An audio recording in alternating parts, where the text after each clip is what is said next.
Hey everyone, and welcome to the kind of systems overview of aging and development and growth of our physiological systems of our body. So it's still being framed in the individual structural constraints of our Newell's model, but we'll get to go through a few systems. Obviously, there's a lot more systems to the body that we won't be covering, like our integumentary, which is our immune system and our skin, as well as we're not going heavily detailed into our circulatory or cardiorespiratory.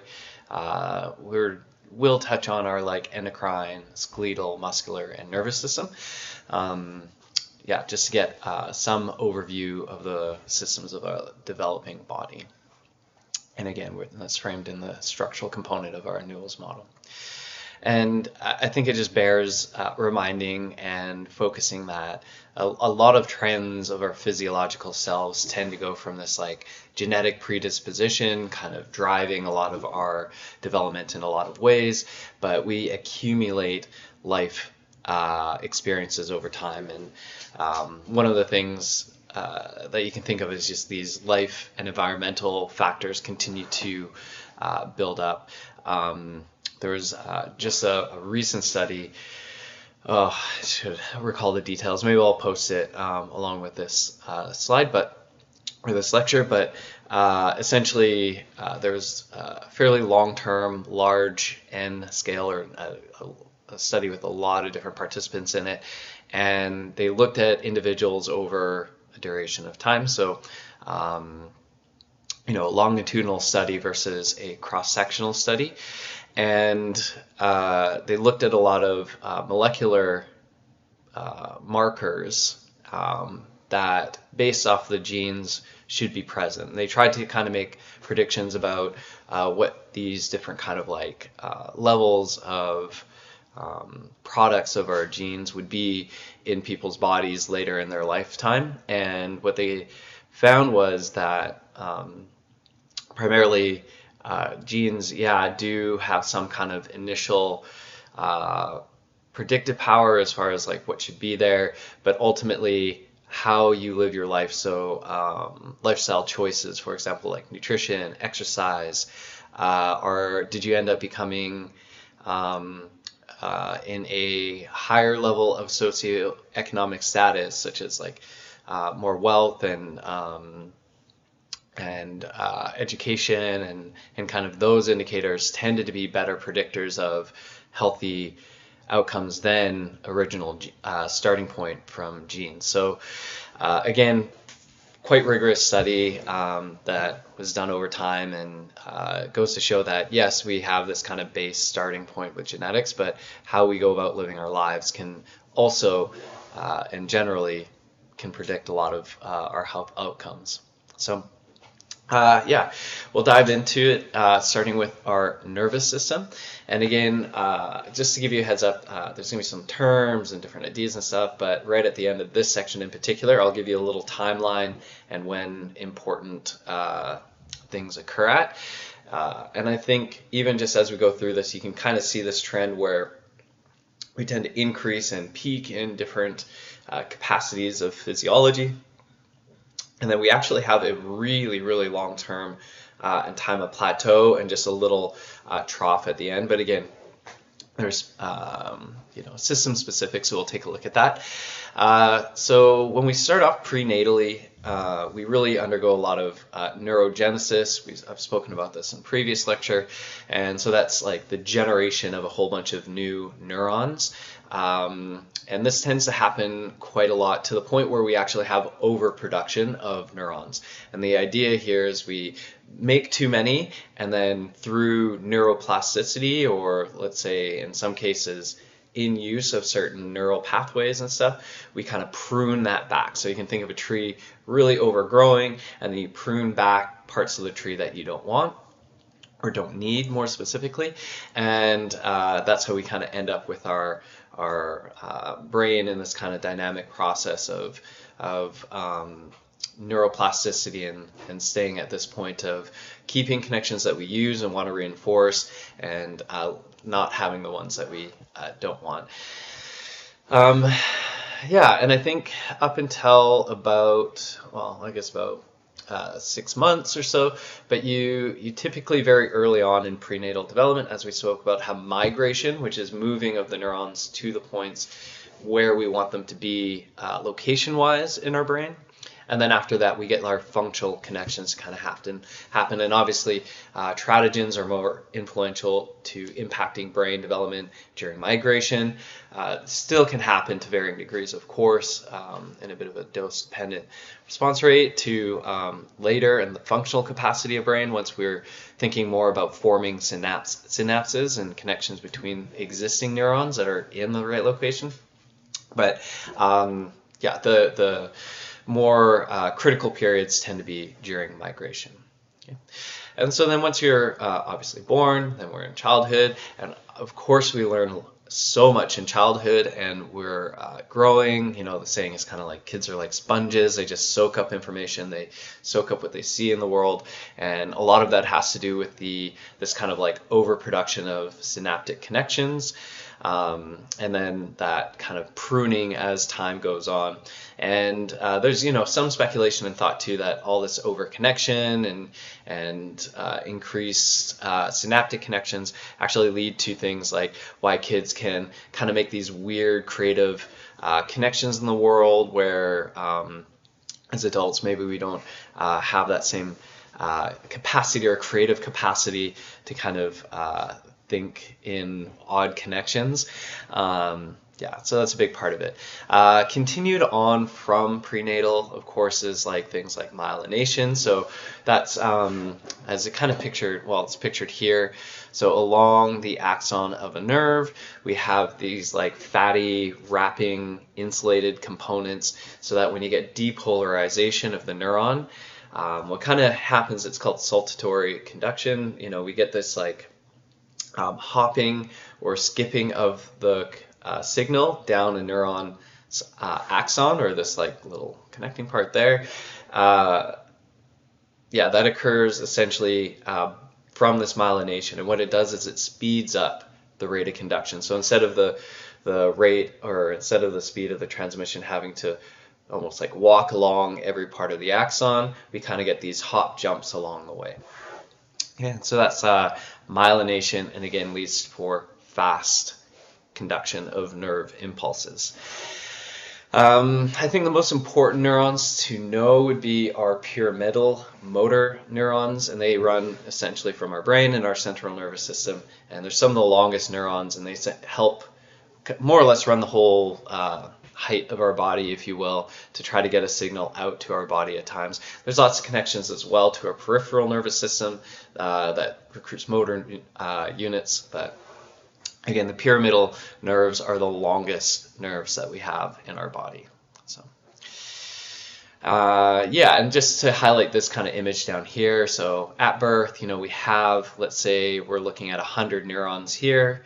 At age 7, there's still the same 100 neurons, but as you can see, it looks a lot more dense here, and all of that is through synaptic and dendritic kind of increases in connections. So we have a lot more dendrites and connections. We also have things like glial cells, which are like these supporting cells that also connect one neuron to another and provide nourishment and stuff like that. So there's like a very high density that occurs with those connections, but still the same number of neurons. And then by the time we reach 15 and then on to when our brains are finally fully formed around the age of 25-ish, we kind of see this like pruning occurring or trimming back of all those extra dendritic connections and synaptic connections. Again, this is based off of neuroplasticity and the things that we use versus not. Okay, so that's kind of, again, getting to or through adolescence. And then on the other side, well, even before we get there, to talk about how this kind of adolescence kicks off. And I think the key, because again, it's happening before the age of 15 here, the key to this is even though we think about puberty and adolescence being a very like hormonally or endocrine kind of driven system, what we're really seeing is that it's our nervous system that will initiate these kind of changes. So our brain and the hypothalamus, and again, kind of even going before that, people aren't sure or fully decided on what starts that, but at least the first initial point that we can kind of see is the hypothalamus, which is this relay center in the middle deep part of our brain, kicks off this signal to our pituitary, which is also located in your brain. It's a very small kind of gland, and it's like a neural and endocrine gland that sits at kind of like in the base of the brain. It's also called the master gland, and the idea is essentially it then starts this cascade of hormones that will then perpetuate and start puberty. And so again, just to kind of follow the hypothalamic pituitary gonadal gland pathway, which is, or the HPG. There's also another kind of hypothalamic pituitary adrenal pathway, which is more related to stress and stress responses, but this one has to do with our gonads or our sex glands. So yeah, we kind of get this release of gonadotropin releasing hormone, or GnRH, which again, very explanatory. They weren't creative with naming this, which is helpful. I love when people do that in physiology and science. And then from the pituitary, we get the release of luteinizing hormone and follicular stimulating hormone in both men and women. And I think that's really important to remind people, because oftentimes, and if you've seen the earlier lectures and stuff, we talk about this in these two hormones in particular in relation to the menstrual cycle for women. But again, both of these are released in boys and girls, and then into men and women. And those two hormones, LH and FSH, go on to stimulate the testes in men, or ovaries in women, or I suppose if you're intersex, probably both. And then, of course, we get our sex hormones that then lead to secondary sex characteristics for both men and women, and kind of helps part of the maturational process, which we'll get to a little bit more in some more detail once we get to the endocrine system.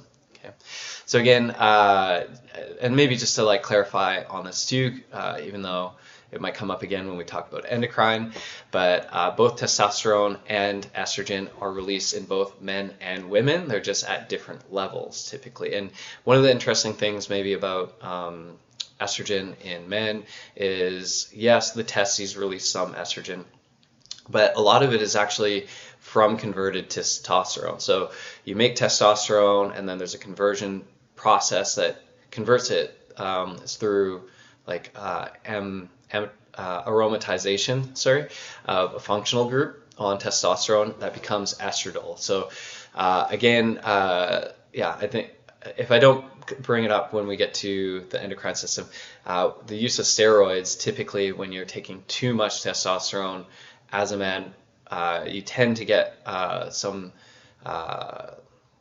feminization of some physiology, in the sense that you essentially start producing a lot of estrogen as well into the supplemental testosterone that you're taking. So yeah, just kind of a byproduct, and that's how that process occurs there. Yeah. So once we go through adolescence, on the other side, we're in our adulthood and older adulthood. And, there was a saying back in the day where you can't teach an old dog new tricks. And the idea behind that was, once you reach a certain age, our brains don't really change much. We don't change much, etc. as people. But that's actually potentially very far from the truth, depending on who the individual is. But typically what happens with our nervous system, in particular, let's say our brain and central nervous system, is this idea of using it or losing it, or really what we're talking about in a bit more of a scientific term would be neuroplasticity. And with neuroplasticity, again, that's that kind of reinforcement of pathways that we use, and the forgetting or losing of pathways we don't have. Generally speaking, there's a very, very, very little, you can almost assume no neurogenesis, which again is production of new brain cells. There's a very, very small amounts of that happens in the hypothalamus, and I believe part of our olfactory system, or our smell system. But generally it's so minimal that you can kind of rule it out. So how do we kind of keep an active or healthy brain as we age? Well, one of the things that's kind of thought now, leading edge as far as like how we age and how our body ages, is this formation or malformation of different proteins and accumulation of these poorly formed proteins in our body. I think one of the first kind of pioneering thoughts, and I think there's been some literature that's still kind of, was thought as quite rigorous and then less so, and now there seems to be some more support again towards that. But the formation of different plaques and protein in and around the nervous system that can lead to things like Alzheimer's disease. So there's the thought of that, but one of the ways that we can kind of help our brains out as we get older is exercise. And one of the best things about exercise, aside from generating things maybe like heat shock proteins, which help prevent malformation or bad forming proteins in our bodies, which includes things like enzymes and stuff like that. And helps improve mitochondrial health, which is again kind of shown to maybe help with aging and our immune system. But the big thing is maintaining neuroplasticity in the brain. And one of the ways it does this is through this substance called brain-derived neurotropic factor. And so what it does essentially, in particular with the hippocampus, which is related to our memory, but like lots of parts of our brains, this kind of neurochemical gets released, which primes the brain to be able to adopt new connections. So essentially, in order to keep the brain kind of being able to be plastic and create new connections, we want to have a release of BDNF. And that's key. The other part of it, again, if we're thinking specifically about cardiovascular activity, which is where BDNF gets released most, we're also talking about just our general vascular health. And the correlation there is if we have a strong vascular system, we have lots of oxygen and nutrients flowing to our cells. That includes our brain, and therefore we can keep the brain healthy. And for example, things like nerves don't become demyelinated or losing that quick reaction time because of those cells, and keeping them myelinated. Okay. So here's kind of the summary of the nervous system. There's like a handful of new terms there, maybe for some of you, but this is generally a bit of the process overview in summation, hitting the important components for each kind of age group. Again, feel free to kind of pause here, take the summary in, make sure that you understand all the concepts before moving forward. Okay. All right. And there's also this here that you can kind of consider as far as brain development. You can stop and reflect on it later at some point in time if you want.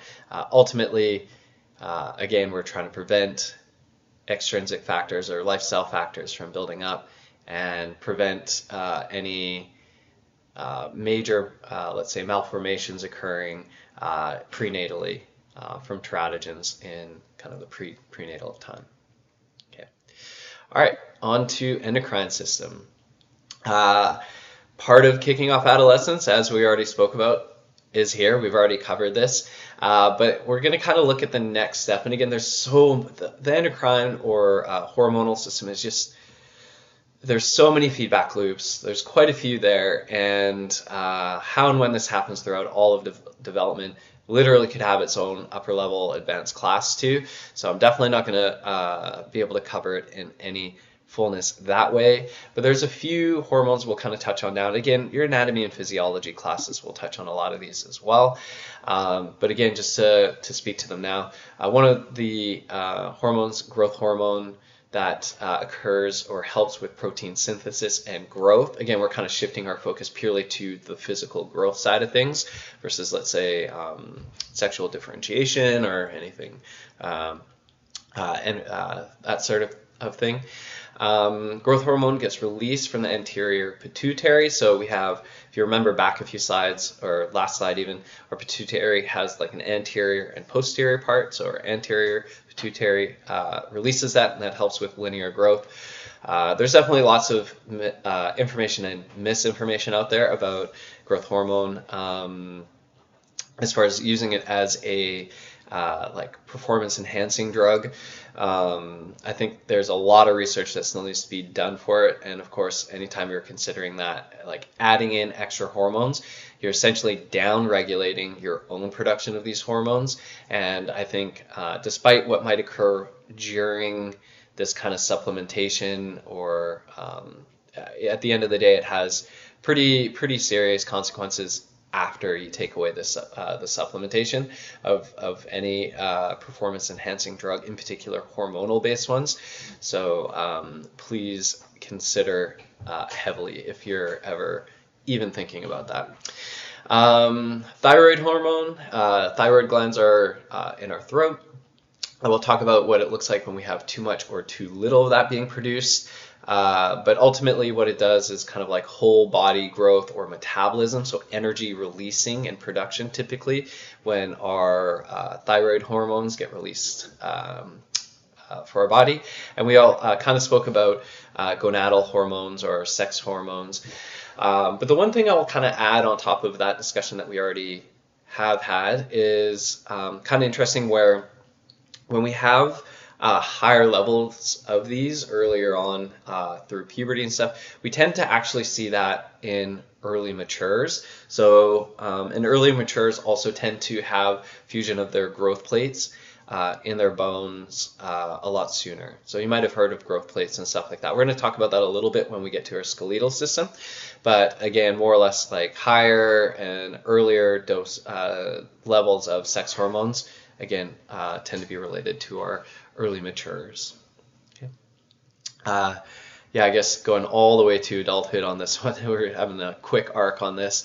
We generally see a decrease in hormone levels in older adults. Sorry, I just want to peek ahead. Yeah, and so with that, more or less what happens is we just kind of have this slow, steady decline with age. And there's a lot of debate as to whether we should supplement older adults with hormones. The original kind of came from menopause, so women who essentially don't have menstruation anymore. And so because of that, there's some thought, and in particular with bone health, which we'll also get to, that we should supplement with estrogen. I think this is very individual dependent, and you should always chat with your medical doctor as far as whether that's something that's for you or not. But yeah, I think from that kind of we saw recent growth in this concept of andropause, which after men reach the age of about, and again it varies, and for women, yeah, it's about 40 to 60 years old. For men, we kind of see this decrease in sex hormones, again happening around the same time frame, perhaps a little later. Yeah, and so there's now supplementation of that for men as well. And I think, I think it's very individual based, and I think whether you choose to seek supplementation or not, I think really depends on who you are. And some of the most recent medical literature, I think there's still some contention and debate around it, although I definitely know some practitioners still choose to prescribe that. So it'll be interesting to see what comes with further research for that field. Okay, so here's a maybe not the best graphic of our disordered thyroid gland, but again, just I wanted to highlight the metabolic side of it. So typically, people who have a hypo or low thyroid hormone, they tend to have like cold intolerance. They have a slower heart rate. They tend to accumulate fluids a little bit more. And you'll see weight gain. And then on the flip side, you'll see this very like rapid heart rate, heat intolerance, because again, they're generally a lot warmer versus individuals who are hypo or hyperthyroidism, again, a little bit hotter as far as their body temperature, and they tend to see a bit more weight loss. And so again, either one of these conditions can happen for a few different reasons. I think one of the more common ones is neoplasms or cancers, either causing more thyroid cells or less thyroid cells to be kind of regulated, and or they're kind of pre or postcursors as far as the feedback system for thyroid hormones, the two of them. So Yeah, something to kind of consider here again, although I spoke to a couple slides ago already, is like, should we supplement? Again, I think it depends on the situation, of course. Okay, on to our skeletal system. So in our skeletal system, again, prenatally, something that not a lot of people know is a lot of our bones actually start out purely as cartilage. So we have these kind of like cartilaginous scaffolding. Obviously, that is arisen from our mesodermal layer. Again, that should be one of the germ layers that you're familiar with. As far as the three, as it's a very early differentiation or the first step towards that. Yeah, and then essentially we have these what's called ossification of our cartilage or cartilaginous bone, and that's where we start getting more solid bone as we kind of know and think about it in as adult bones. And there's two different ways that our bones ossify. So one is intramembranous and the other is endochondrial. We're not going to really look over intramembranous. It's kind of a unique process that happens for the skull and clavicle, but we will look at the endochondrial ossification. And again, just kind of like a fun fact or something that people might not know or might not have thought about, but our skulls when we're born are actually not solid or formed. You can actually see some of these almost like bony plates that aren't quite connected yet. And then once we're born, then our skulls tend to form and take shape. So, for example, after a very newborn is born, sometimes they look like they have slightly funny shaped heads, and yeah, it's just kind of what that is. It's still kind of forming, and the skull is getting into place. So kind of interesting there. Once you're in childhood and getting to adolescence, we then get ossification at our secondary ossification centers, and a lot of that it contributes and adds to our linear height and or growth. So you can see here in between each of these bones we have these little lines or what looks like floating lines. And essentially that's what's called growth plates. And as you can see in this child's hand versus say an adult hand or post-adolescent hand, we can see the disappearance of the kind of floating plates or space in between the bones, and then it's due to this linear growth and ossification of our growth plates, or what's called an epiphyseal plate. If you want to see that spelled, that's right there. Yeah. Yeah, so how does that process occur? We're going to look at that. It'll definitely be a good process to learn. So again, this is our primary ossification center. This is, we're not going to worry too much about this. This is kind of prenatal growth of our cartilaginous bone into semi-ossified bone.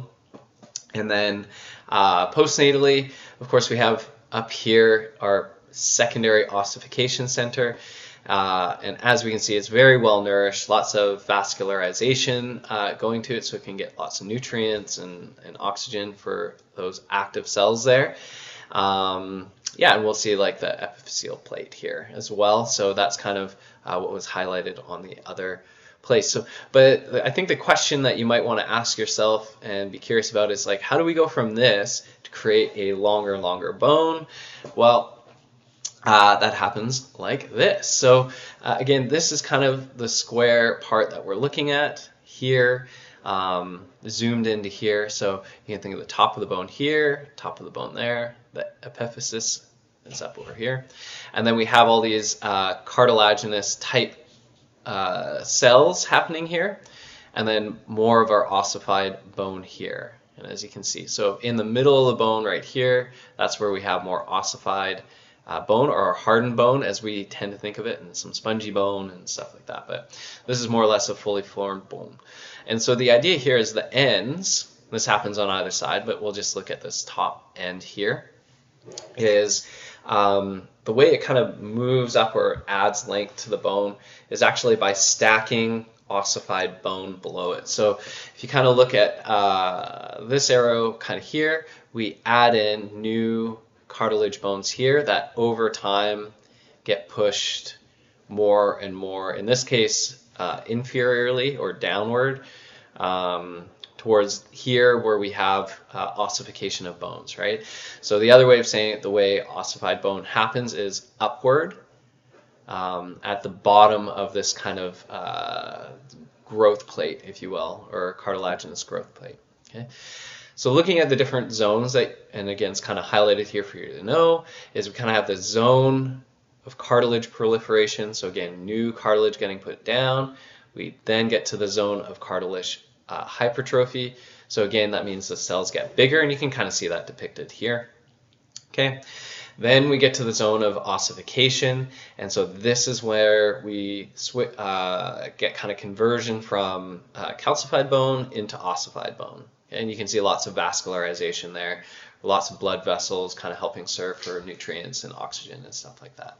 Okay, so definitely know this, be able to recognize those terms and order them in process of less to more ossification, because that's how you grow up. That's literally the process of how you get your linear height. So how you get your height is this process right here. Okay, so if anyone asks you how you manage to get so tall or whatever, you can, if you happen to have fairly high stature, you can just say, hey, I just had a great zone of cartilage proliferation that ossified excellently in my secondary ossification center during adolescence. Or, you know, something along those lines, I'm sure. Okay, so we're going to keep moving forward to adulthood here, and older adulthood. Because one of the things that people don't realize is your bones are always changing. They're always remodeling. So we often think, you know, because bones are so structurally strong, you know, they're stronger than steel, that they're not changing. There's no changing that occurs with bones. But that's not true at all. That's not a right thought. We actually have two cells that have this dynamic process that remodel our bone based off of how we mechanically load them, right? So we have osteoclasts, and I think of the C. I don't know which way the camera will say, but C for class, and it'll chew up bone. So that means it'll break it down. And then osteoblasts will kind of blast out new bone to help build it up. Okay, so it's kind of how you can think of the two and try to remember those cell names, because it's important to know.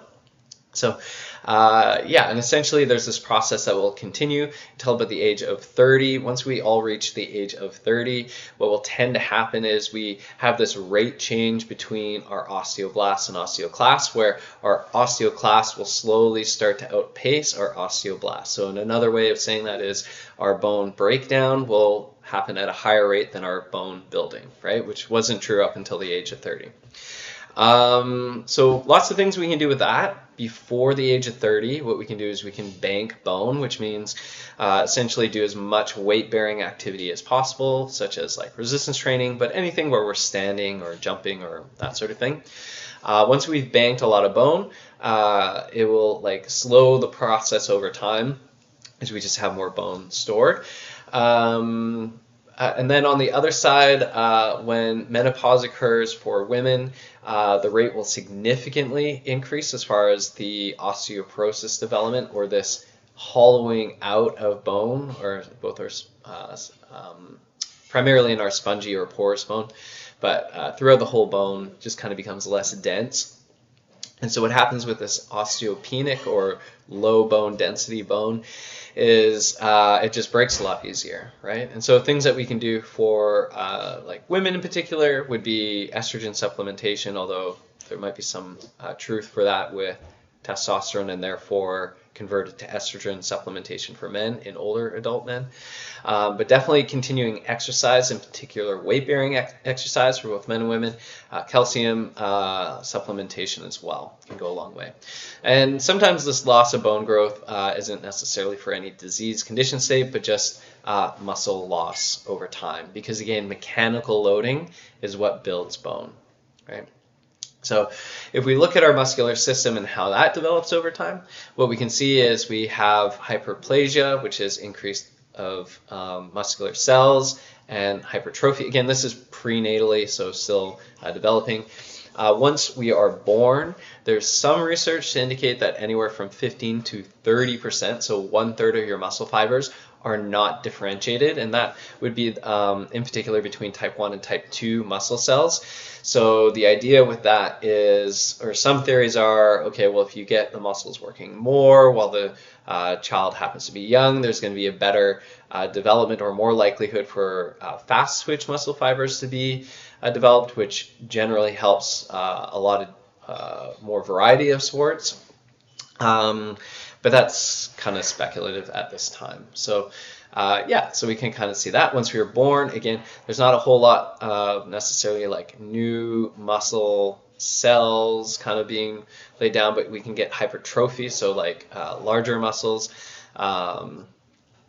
Yeah, and that kind of continues. If we think about our weight graph, that accounts for a lot of our weight increase with this sigmoidal curve over, let's say, childhood and then adolescence.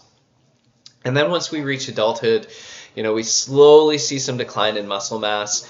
There's not much really between the ages of 25 to 50, or even 50 to 80, let's say. I mean, 30 is quite significant. But again, after 80, we see a very significant change. And so sarcopenia is the age-related loss of muscle fiber.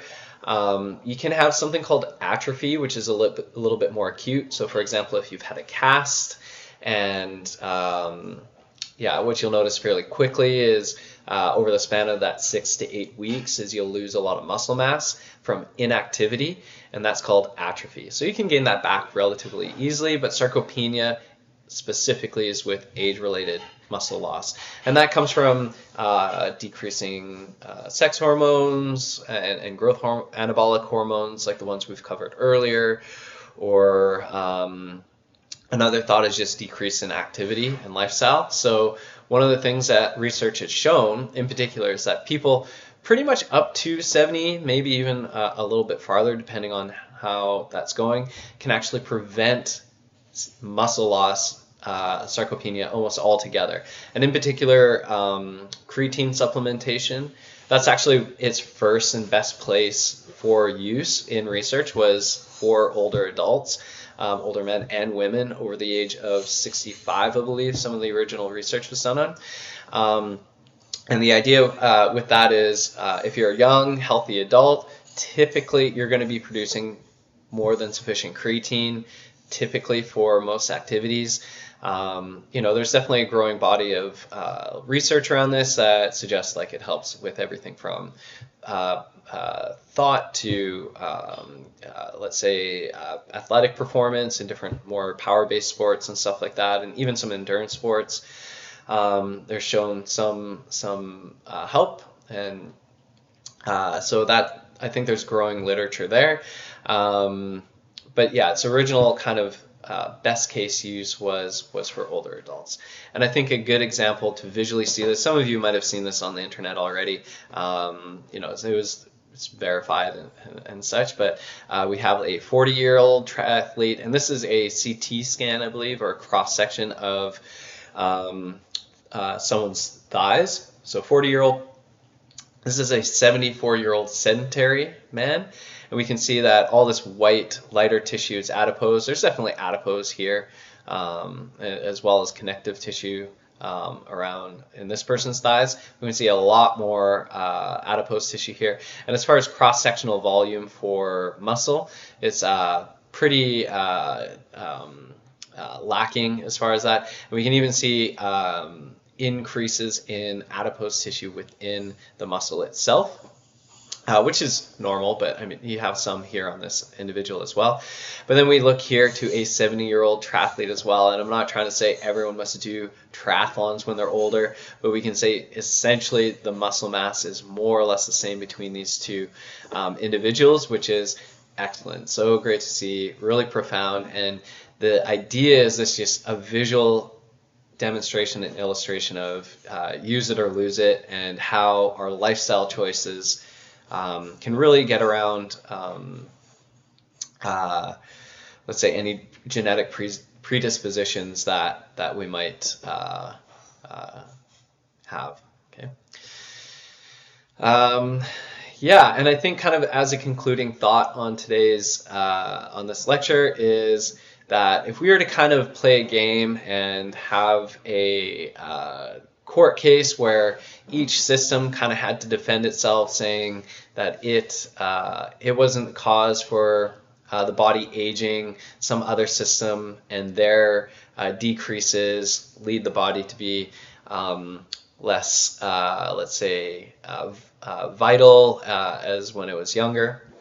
I think what you end up seeing is ultimately every system is interconnected. For example, if your skeletal system is weakening, there's probably something going on with your endocrine system, which probably means you're not,